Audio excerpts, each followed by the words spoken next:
ಮಿತ್ರರೇ, Shri D V Saraf for the nation ವತಿಯಿಂದ ನಿಮ್ಮೆಲ್ಲರಿಗೂ ವಂದನೆಗಳು. ಇಂದಿನ ಈ 8ನೇ ಭಾಗದಲ್ಲಿ ನನ್ನ ಅನಿಸಿಕೆ ಯೋಧರ ವಿಚಾರದಲ್ಲಿ ಇದೆ.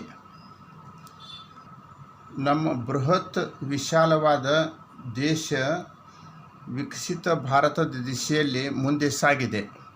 ಈ ಸಂದರ್ಭದಲ್ಲಿ ದೇಶ ಸೇವೆಯ ಜೊತೆಗೆ ನಮ್ಮ ದೇಶದ ಗಡಿ ಭಾಗದ ಸಂರಕ್ಷಣೆಯೂ ಅತ್ಯಂತ ಅವಶ್ಯಕವಾಗಿದೆ. ಸ್ವತಂತ್ರ ಸಿಕ್ಕ ನಂತರ ನಮ್ಮ ದೇಶದಲ್ಲಿ ನಮ್ಮ ಬಂಧು ಬಾಂಧವರು ದೇಶದ ಗಡಿ ರಕ್ಷಣೆಯನ್ನು ಅತಿ ಮುತ್ಸದ್ದಿ ವಹಿಸಿ ಕಾರ್ಯನಿರ್ವಹಿಸುತ್ತಿದ್ದಾರೆ. ಅದಕ್ಕೆ ನಾವು ಹೆಮ್ಮೆ ಪಡಬೇಕು. ನನಗೆ ಕಂಡಂತೆ ನಮ್ಮ ಸೈನಿಕ ಬಂಧುಗಳು ಹಾಗೂ ಮಹಿಳೆಯರು ತಮ್ಮ ಸ್ವ ಇಚ್ಛೆಯಿಂದ ಈ ಕಾರ್ಯದಲ್ಲಿ ಸೇರ್ಪಡೆ ಆಗುತ್ತಿದ್ದಾರೆ. ಚೀನಾ ಹಾಗೂ ರಷ್ಯಾ ಹೀಗೆ ಕೆಲವು ದೇಶಗಳಲ್ಲಿ ಪ್ರತಿ ಕುಟುಂಬದಿಂದ ಸೈನಿಕ ಸೇವೆ ಕಡ್ಡಾಯವಿದೆ. ಮೇಲ್ವರ್ಗದ ಜನ ಹಾಗೂ ಶ್ರೀಮಂತ ವರ್ಗ ಈ ಸೈನಿಕ ಸೇವೆಯಲ್ಲಿ ಕಂಡು ಬರುತ್ತಿಲ್ಲ. ಶ್ರೀಮಂತರು ತಮಗಾಗಿ ಹಣ ಮತ್ತು ಹೊನ್ನನ್ನು ಕ್ರೋಢೀಕರಿಸುವಲ್ಲಿ ನಿರತವಾಗಿದ್ದಾರೆ. ದೇಶ ರಕ್ಷಣೆಯಲ್ಲಿ ಆಗದಿದ್ದರೆ ಆಕ್ರಮಣಕಾರರು ನಿಮಗೆ ಹಣ್ಣು ಮಾಡಿ ನಿಮ್ಮ ಹಣ ಮತ್ತು ಹೊನ್ನನ್ನು ಕಿತ್ತುಕೊಂಡು ಹೋಗಬಹುದು.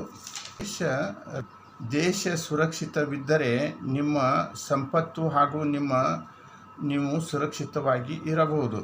ತಿಳಿಯಿರಿ, ನಮ್ಮ ಕೆಲವು ನೆರೆಹೊರೆಯ ರಾಷ್ಟ್ರಗಳು ಯಾವ ಸಮಯದಲ್ಲಿ ಯುದ್ಧ ಸಾರುವರೋ ತಿಳಿಯದು. ಆದ್ದರಿಂದ ನಮ್ಮ ದೇಶದ ನೀವು ಕೂಡ ಪ್ರತಿ ಕುಟುಂಬದಿಂದ ಒಬ್ಬ ಸೈನಿಕ ಸೇವೆಯಲ್ಲಿ ಕಡ್ಡಾಯ ಮಾಡಬೇಕು.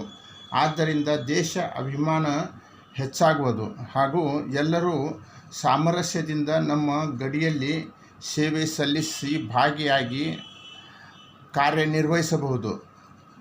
ಇದರಿಂದ ನಮ್ಮ ಭದ್ರತೆ ಹೆಚ್ಚಾಗುವುದು. ಜೊತೆಗೆ ಸೈನಿಕ ಸಂಖ್ಯೆಯೂ ಹೆಚ್ಚಾಗಿ ನಮ್ಮ ದೇಶ ನಿರ್ಭೀತಿಯಿಂದ ಮುಂದೆ ಸಾಗಲು ಅನುವಾಗುವುದು. ಸರ್ಕಾರ ಈ ಬಗ್ಗೆ ಸರಾಸರಿ ವಿಚಾರ ಮಾಡಿ ಇದನ್ನು ಕಾರ್ಯರೂಪಕ್ಕೆ ತರಬೇಕಾಗಿ ನನ್ನ ಅಭಿಪ್ರಾಯ.